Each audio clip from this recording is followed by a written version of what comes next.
Well, hello there.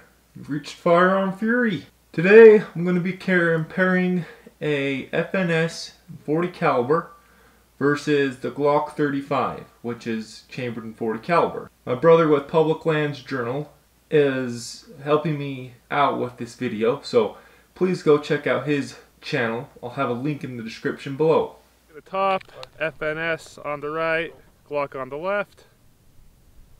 See that? Top view. There's your side. The FNS has ambidextrous controls. Front. And there's the back.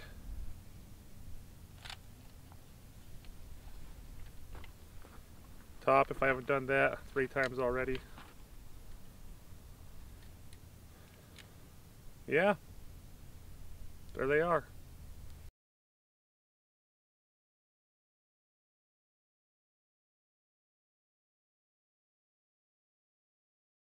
I'm just going to be rolling some clips of us shooting some bowling pins.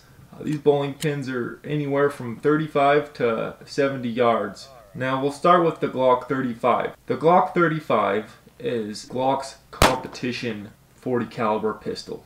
It's the same thing as the 34, but chambered in 40 caliber. I have a review of this firearm.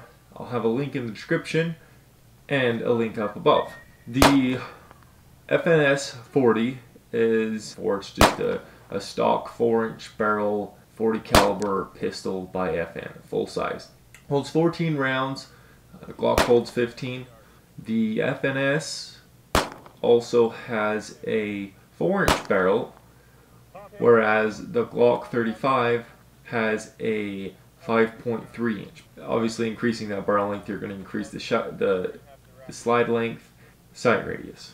Now, as far as the grip goes, we favored the Glock grip a little better. We like the finger grooves and the stippling on the FNS, although I don't think it would necessarily hurt your hand. It's pretty aggressive stippling, and I personally favored the Glock texture over the aggressive stippling on the FNS. The trigger, well, I'm not sure that this is a completely fair comparison as far as the trigger goes. In the Glock 35, it's their competition model, as I said before, and they have claimed to have done a little bit of trigger work. So the trigger on the Glock 35 was definitely better than the FNS. That being said, the FNS trigger is a pretty great striker fire stock trigger.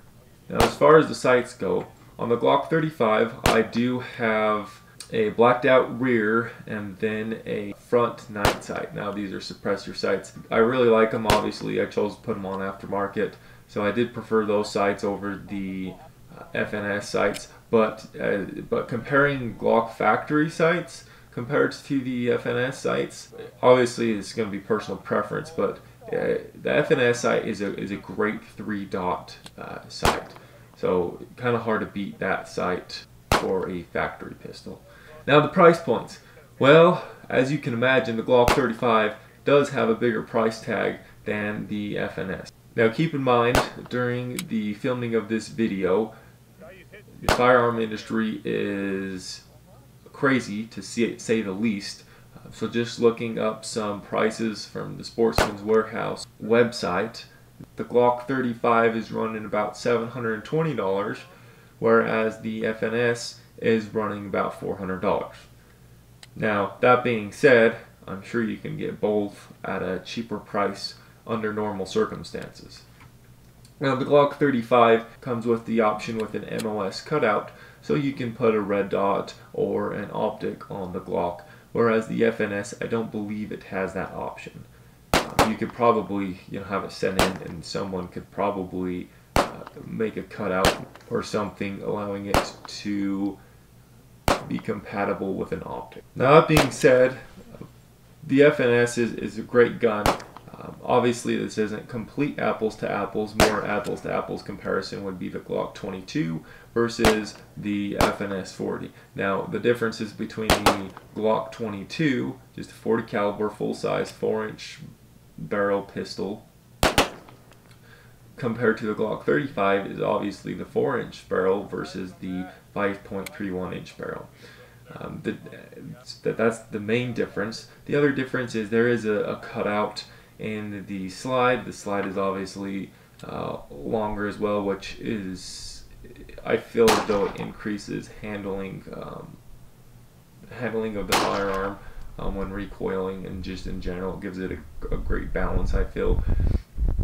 The other advantage it also has the cutout on the top of the slide. I'm not sure that does much, but it is there. And then the trigger, as I mentioned before, is the other main feature. There are small features. The mag release is a little larger, as well as there is an extended slide release on the Glock 35. So not complete apples to apples, but it gives you a pretty good idea.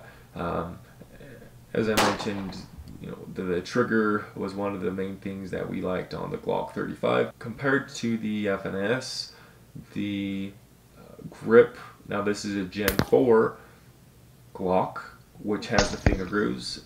The Gen 5 Glocks do not have the finger grooves.